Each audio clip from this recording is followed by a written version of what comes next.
Malion Lumière TV maaw kunkan bɔra tuguni ala n'i ko information yɛrɛ i ko Lumière TV n'i ko farikolo ɲɛnajɛ o kunnafoni i ko Lumière TV n'i ko ko dumanw jamana kunkan ko ba fɛn bɛ kɛ dugu in kɔnɔ n'i bɛ fɛ o information yɛrɛ sɔrɔ i ko Lumière TV. Groupe Lumière aw de y'a dayɛlɛ. Lumière TV a wulila deliko la. Aw bisimila Lumière TV sanfɛ walasa k'aw kunnafoni bamananw ka kuma don maanifin kunnafoni ko ɲuman k'a kɔnɔbara bi fa ka sɔrɔ a ma fɛn bila da hakili ka fa kama ani kɔnɔbara bi lafiya ani hakili ka lafiya kama kɔnɔbara o bi fa bi kunnafoni an b'a daminɛ min sa o de ye an ka général du corps d'armée o de ye Sadio Kamara an ka ɲɛmaaw kɔni y'a jira sur an ka télévision soba la k'a fɔ ko a ka waati laban kɔni o kɛra sababuya min kɛra la o de ye gɛlɛya min taara ka ɲɛsin fasoba Maliba ma a kɔni kɛra o kɔnɔna na wa u y'a jira ko a kɔni taɲana le samedi 25 avril 2026 a jirala k'a fɔ ko in kɔni ko a kɛra waati min na attaque juguba in kɔni kɛra ka ɲɛsin a ka so ma wa a jirala fana k'a fɔ ko a kelen tɛ ko a ka denbaya maaw do ba a la kunnafoni wɛrɛ sɔrɔla min y'a jira k'a fɔ ko misiri min b'a ka so kɛrɛfɛ o yɛrɛ fidèle minnu kun bɛ a la seli la ko olu fana tora nin ko in na an b'a ɲini masalaw taala fɛ ala ka u dayɔrɔ suma hali sisan an bɛ to an ka kunnafoniw kɔnɔ an bɛ taa fasoba Maliba an bɛ taa a ko ka nin gɛlɛya kelen min sera jamana in ma n'an taara jamana ko kan an bɛ taa Union Européenne mɔgɔw kɔni u ye a jira k'a fɔ ko nin ko in ma bɛn fewu gɛlɛya min kelen filɛ nin ye ka ɲɛsin fasoba Maliba ma ko nin tɛ ko ye ko min ni mɔgɔw kan ka jɛn n'a ye Union Européenne kɔni y'a jira k'a fɔ ko olu b'a condamné bi u b'a condamné sini wa ko u bɛ dugawu kɛ banbaatɔw ye k'Ala ka hinɛ u la k'u dayɔrɔ suma wa ko u bɛ dugawu kɛ Mali yɛrɛ ye ko u bɛ a ɲini Alahu taala fɛ a ka fasoba Maliba dɛmɛ nin kɛlɛ nin kɔnɔna na kɛlɛ min ye terrorisme kɛlɛ ye min binnen bɛ an ka jamana in kan nin waati laban ninnu na n'an bɔra yen an bɛ taa hali sisan an bɛ to nin ko ninnu kɔnɔ an bɛ taa aéroport Modibo Keyita sabiri tɛmɛnen gɛlɛya min kɛra ka ɲɛsin jamana in ma o y'a to aéroport mɔgɔw kɔni tun y'u ka baaraw jɔ fɔlɔ ko ka a bɛɛ jɔ ka a ɲɛsin nin gɛlɛya ninnu ma ko passagers o ni personnel minnu bɛ yen nɔ sa walasa u ka na o gɛlɛyaw sɔrɔ o de kama u y'a ko bɛɛ lajɛlen jɔ mais ala y'a kɛ kunun sɔgɔma n'o bɛnna dimanche sɔgɔma ma 26 avril 2026 à 6h du matin ko baaw kɔni daminɛna an ka aéroport la wa ko sisan ko bɛɛ bɛ se ka taa i ka taa ka segin ko o ko ɲɛɲini o ye an ka aéroport international Modibo Keyita ye wa u ka ɲɛmaaba no o de ye i n'a fɔ aéroport yɛrɛ directeur ba ye a y'a ɲini ko bɛɛ lajɛlen ka wulikajɔ kɛ bɛɛ ka taa i ka baaraw kɛ baarakɛlaw fɔ ka taa fara passagers kan ko maa bɛ yen ko ne b'a fɛ ka voyager ou bien i b'a fɛ ka na Mali kɔnɔ ko sira b'i bolo ko lakana ko kɔni ko o sabatira yen nɔ an filɛ waati min na bi hali n'a y'a sɔrɔ baara kelen kelenw bɛ ka kɛ kɛrɛfɛ hali sisan an bɛ to sibiri kelen gɛlɛyaw minnu kɛra mɔbutikaw fɛ yen nɔ u ka maa min bɛ yen sa précisément o de ye i n'a fɔ gouverneur ye Moti gouverneur kɔni y'a jira k'a fɔ ko couvre-feu kɔni ko instauré bɛ couvre-feu min ye kalo kelen a jirala k'a fɔ bataki dɔ ni a bɔra ka bin tubabukalo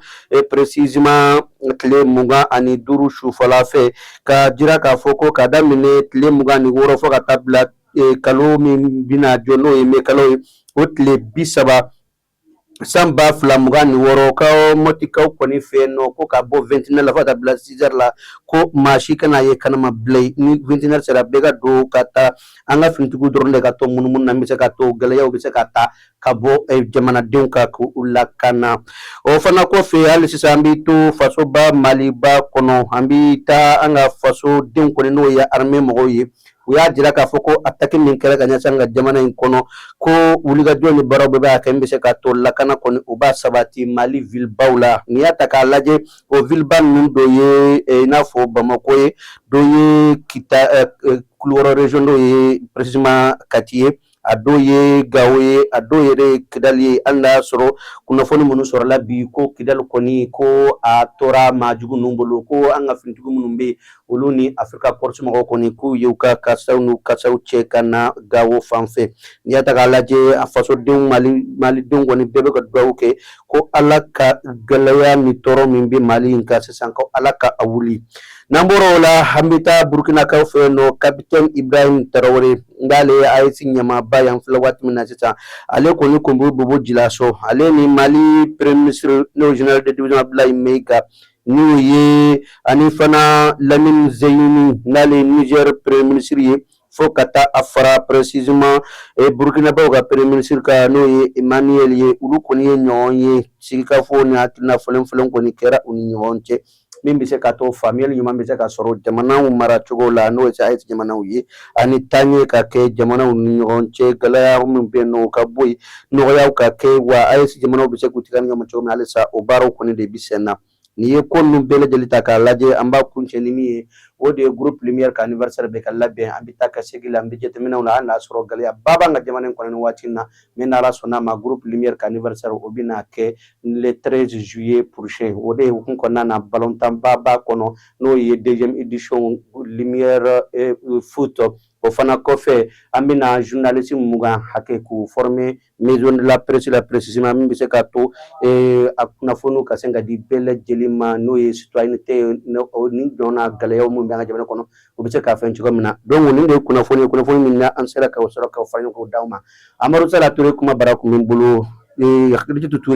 Kadijatou Ture ale tigɛ kun bɛ kamera la ka munumunu bɛ se ka taa u bɛ se ka na sɔrɔ cogoya min na an b'aw fo a y'a kan mɛn n'Ala sɔnn'a ma sini ni kunnafoni nu fara ɲɔgɔn kan k'u d'aw ma ko kura inchallah wassalam. Salam alaikum, c'est moi Princesse Seida Maba, toujours la fierté de l'AES. Bamako Tche ani Muso Demsen, groupe Lumière TV, Audi Adaye, Anyamoroba, Oye Tonton Amadou Sala Touré. Malide Nuyo, Anga Benke Lema, Anga Mbolo Dinyogama, Kanfaso Malibonorola, Koraya Akiliye, Koraya Manaka Jawiliye, Koraya Manaka Jawiliye, Demiseni Akili Mane Bolaji. Antigi ban famino kani olu kɛra faso cibaga ye tun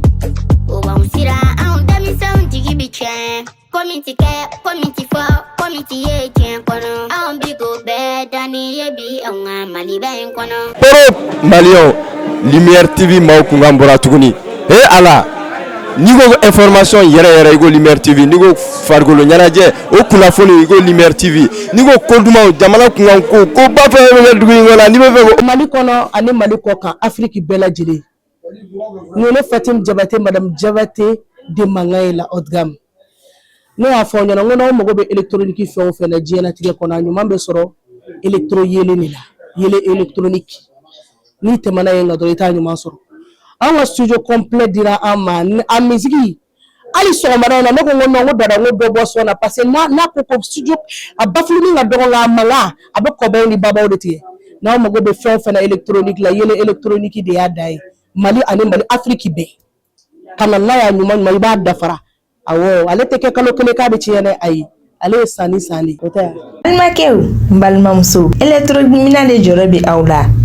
o banna pewu walima sɔgɔnɔminɛnw misiri kɔnɔminɛnw studio minɛnw salle de conférence minɛnw fo ka taa se bafulu minɛnw ma mɔgɔ kelen pe sɔrɔ yɔrɔ kelen pe hatɛ fune dumasi Cheikh Mamutu Traoré yele électronique a filɛ ni bɔra Membo sirafara la k'i bi yɛlɛ ka taa centre meublé fan fɛ yanni ka fara juste i bi i côté gauche lajɛ yele électronique Cheikh Mamutu Traoré i b'a sɔrɔ yen nɔ i mɔgɔ mana se minɛn o minɛn ma a minɛn bɛɛ lajɛlen bɛ yen i n'a fɔ baffle guitare lampadaire chaise micro piano b'o la batterie ampli microphone fo ka taa se lumière ma maa o maa bɛ yen k'i b'a fɛ ka galon bɔnda o tuma na sa boli biribiri i ka taa se yɛlɛ électronique Cheikh Mamutu Traoré ka yɔrɔ la n'i ye ɲɔgɔmɛ bila cɛncɛnkulu sanfɛ tɛgɛ t'a yira tuguni dɛ o ye cɛ funɛ dimanche o tuma na sa an bɛɛ lajɛlen ka wuli ka jɔ kɛ an ka Mamutu Traoré ka yɔrɔ sɛgɛrɛ yɛlɛ électronique hatɛ